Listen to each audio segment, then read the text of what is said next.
All right, G. Welcome to the new video on the digital logic design lecture series. तो last video हमने देखा था कि किस तरह जो है के मैप और 3 वेरिएबल के मैप और 5 वेरिएबल के मैप जो है वो हम यूज़ करते हैं। इस वीडियो में हम देखने लगे हैं एक वेरी इंपॉर्टेंट चीज़ और वेरी इंपॉर्टेंट कॉन्सेप्ट जिसको हम कहते हैं बेसिकली इनकोडर्स। सो ये आपने नोट कर लेना है। इनकोडर्स को हम पढ़ने लगे हैं। इनकोडर्स से पहले हम ऐसा करते हैं कि एक प्रायर कॉन्सेप्ट पढ़ लेते हैं, उसको कहते हैं हम डिकोडर। ठीक है, तो सॉरी फॉर दैट, हम इसको दोबारा से लिखते हैं और अब हमने पढ़ना है डिकोडर। अच्छा जी, तो अब थोड़ी सी इंट्यूशन ले लेते हैं इसकी। अब हमने ये पढ़ लिया कि कहीं ना कहीं सर्किट में जो है गेट लगते हैं। अब गेट के अलावा भी कुछ जो है चीज़ें लग सकती हैं, तो वन ऑफ द जो सर्किट एलिमेंट है वो डिकोडर है। अब डिकोडर होता क्या चीज़ है कि डिकोडर बेसिकली एक ऐसा सर्किट है, और ये सर्किट भी बेसिकली एंड गेट से ही बना हुआ है, लेकिन हम इसके अभी कंस्ट्रक्शन में नहीं जाएंगे। तो जिसकी कुछ इनपुट्स होंगी और कुछ ही उसकी कुछ आउटपुट होंगी।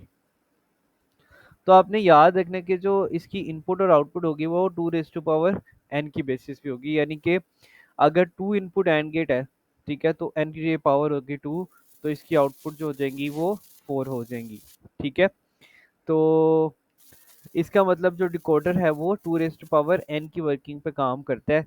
तो अब जैसे 2 इनपुट्स हैं a और b, इसकी आउटपुट, ये वाली आउटपुट हम कह लेते हैं D0, D1, D2, D3। सो ये इसकी आउटपुट्स हैं।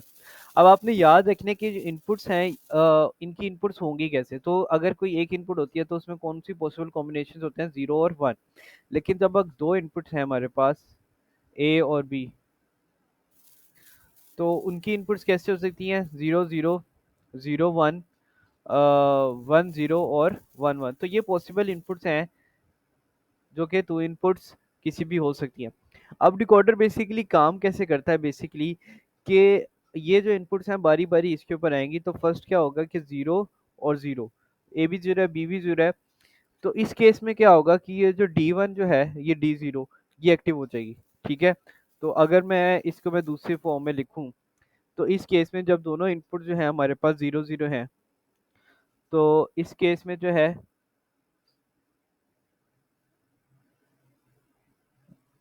क्या होगा, D0 जो है एक्टिव हो जाएगी। उसके बाद जब हमारे पास इनपुट जो है चेंज हो गई और इनपुट जो है क्या होगी हमारे पास 0 1, बेसिकली यहाँ पे जो है वो क्या होगा हमारे पास 0 और 1 होगा। तो जब हमारे पास यहाँ पे इनपुट होगी 0 और 1, तो कौन सी इनपुट इनेबल हो जाएगी, तो फिर जो है D1 जो है वो इनेबल हो जाएगी। जब 0 और 1 होगा तो D1 एनेबल हो जाएगी। अब हो क्या रहा है कि जो भी इनपुट यानी कि 0 0 पे कौन सी जो है आउटपुट हो रही है, 0 वाली आउटपुट इनेबल हो रही है। 0 1 पे यानी कि 1 पे कौन सी आउटपुट अवेलेबल है, 1 हो रही है। और इसी तरह 1 0 पे यानी कि 2 पे कौन सी इनेबल इनपुट होगी, 2 पे। और फाइनली 1 1 पे कौन सी इनपुट हो जाएगी, 3 वाली। तो ये सारी जो इनपुट्स हैं, यानी कि डिकोडर एक ऐसा सर्किट है जिसमें जो भी इनपुट होगी उसी वाइज जो है उसी कोरस्पॉन्डिंग आउटपुट जो है वो अनेबल हो जाएगी। तो इसको जो है बेसिकली हम 2 क्रॉस 4 डिकोडर भी कह सकते हैं। तो basically this is the working of a decoder. हम यूं कह सकते हैं कि एवरी कॉम्बिनेशन ऑफ इनपुट्स